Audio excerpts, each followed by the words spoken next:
Aqui comigo no estúdio, o patologista, membro da Sociedade Brasileira de Patologia, Hélio Magarinos. Boa noite, Hélio. Muito obrigada pela sua participação. Vou começar sendo absolutamente direta. Esse novo coronavírus vai chegar no Brasil mais cedo ou mais tarde? Ou a gente pode ainda ter a opção dele não vir?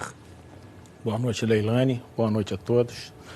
Bom, a probabilidade de chegar no Brasil existe, com certeza, devido à globalização, viagem, muitas pessoas viajando, existe a possibilidade, sim, com certeza. É uma questão de tempo.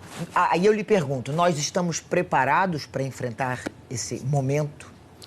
Olha, todas as medidas que estão sendo tomadas agora estão sendo preparatórias para isso, né? O controle de pessoas que tiveram contágio, contato com pessoas provavelmente infectadas ou que tiveram nessas regiões de risco e que tenham sintomas, né? Essas pessoas estão sendo estudadas pelos órgãos públicos, tá? E estão sendo monitoradas. E assim que tiver o teste específico, vai ser feito o teste específico e vai confirmar se podem estar contaminadas ou não. Os cientistas estão andando bem rápido, né? A gente já falou que foi definido o DNA do vírus, né? Os cientistas estão tomando providências. Ao mesmo tempo em que a doença avança, os cientistas também estão caminhando muito rápido. O que mais o preocupa nesse surto? Se você reparar bem, esses números foram apresentados agora, de um pouco mais de 6 mil casos confirmados. A quantidade de mortes é em torno de 130 pessoas, um pouco mais de 130. Então, isso não passa de 2% dos casos. Ou seja, já sabe-se hoje, pelos primeiros relatos, de que a agressividade do vírus não é tão grande assim como dos outros. Né? Ele mata menos, né? Mata menos, né? A SARS e a MERS tinham esse índice de mortalidade acima de 20%, por exemplo. Uma diferença bastante grande. Então, não existe também muita razão para tanta apavoramento das pessoas em relação a essa doença.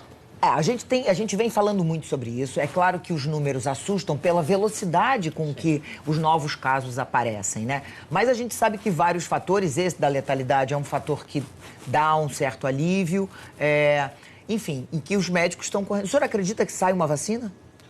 Olha, a vacina não é tão fácil assim, tão rápido. É um processo demorado. Porque demora, tem um processo muito específico para fazer a vacina e não acredito que vai sair uma vacina logo de imediato. Há tempo de cuidar desse surto? Provavelmente não.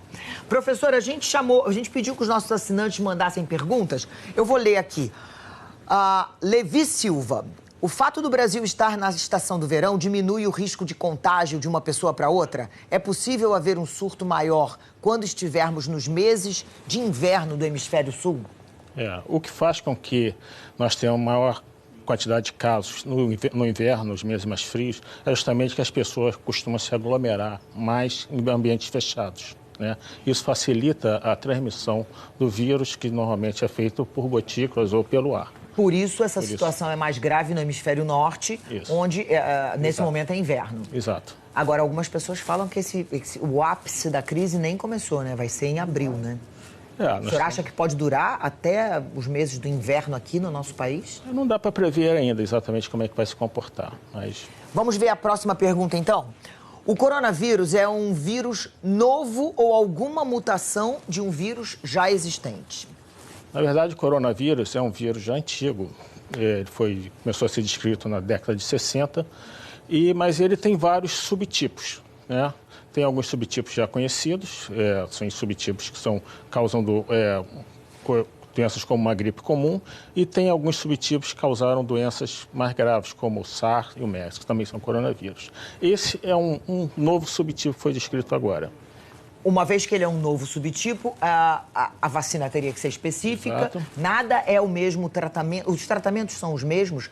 O protocolo de procedimento é o mesmo da SARS ou da MERS? Exato. Não existe um tratamento específico que você diga, vai matar o vírus, né? Os tratamentos hoje são todos paliativos, ou seja, tratamentos sintomáticos, né? E tratamentos de suporte. Pessoas que têm uma dificuldade maior respiratória vão ter um suporte respiratório, né?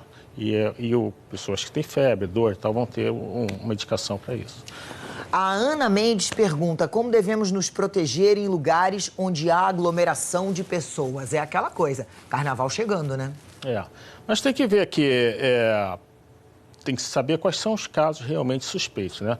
Pessoas que tiveram naquelas regiões de risco ou que tiveram contato com pessoas de risco, de suspeita de terem tido a doença. Então, o fato de você estar num lugar com aglomerado de pessoas não quer dizer que você vai pegar o coronavírus. Ou seja, ninguém, as pessoas que começarem a tossir ou ter uma sensação de gripe não precisam sair correndo para o médico. Com certeza, com certeza. Tem que ter calma. A menos que sejam daquelas pessoas classificadas como de risco. Vamos a uma outra pergunta? Temos uma outra pergunta? Não, ainda não. Queria lhe perguntar também a respeito da preocupação com relação aos procedimentos no mundo, né? O senhor acredita que o que está sendo feito assim, enfim, o mais eficiente ou o senhor teria alguma coisa mais a acrescentar? Até o que temos visto, a China, por exemplo, tem tomado diversas precauções para pessoas que... O senhor concorda com essa proposta do isolamento? Sim, com certeza. Acho que até que tem a definição, o isolamento é a melhor forma de você barrar essa disseminação do vírus, né? Porque já que ele é transmitido de pessoa para pessoa, você conseguir isolar aquela pessoa até você ter uma definição. Se ela realmente está contaminada ou não, é a melhor forma. A gente sempre se preocupa com o sistema de saúde no Brasil, né? A gente sabe que nós não temos um sistema de saúde eficiente. Isso lhe preocupa se a doença chegar até aqui? Olha, isso preocupa em qualquer doença, né? Qualquer doença nós temos que ter um sistema de saúde que realmente consiga atender. Agora depende muito da gravidade da doença, né? Depende muito da gravidade. Você tem uma estrutura... No caso, acho que estamos falando mais de velocidade do que de gravidade até, Exatamente, né? Exatamente. Como aconteceu já os casos do H1N1, né?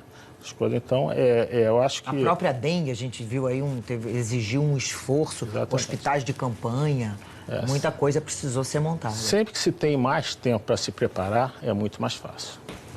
Uma última pergunta, Afonso Pena, que é estagiário, ele fala: a mortalidade desse vírus é menor do que a da gripe? O senhor já comparou com outras, mas é menor do que a da gripe? Olha, é difícil porque nem toda gripe ela é notificada, então você não tem certeza absoluta dos números de doenças com gripe. A gente sabe que ela deve ter um comportamento talvez semelhante à gripe ou talvez um pouquinho maior, mas ela não é uma doença assim, como já falado, que tem uma mortalidade muito alta. Muito obrigada, Hélio Magarinos, pelas suas explicações, pelo esclarecimento das dúvidas dos nossos assinantes. Lhe agradeço imensamente e a gente fica aqui torcendo para que, se ele chegar de fato, se algum caso for confirmado, que a gente consiga ter as ações necessárias. Ok, Muito obrigado. obrigada.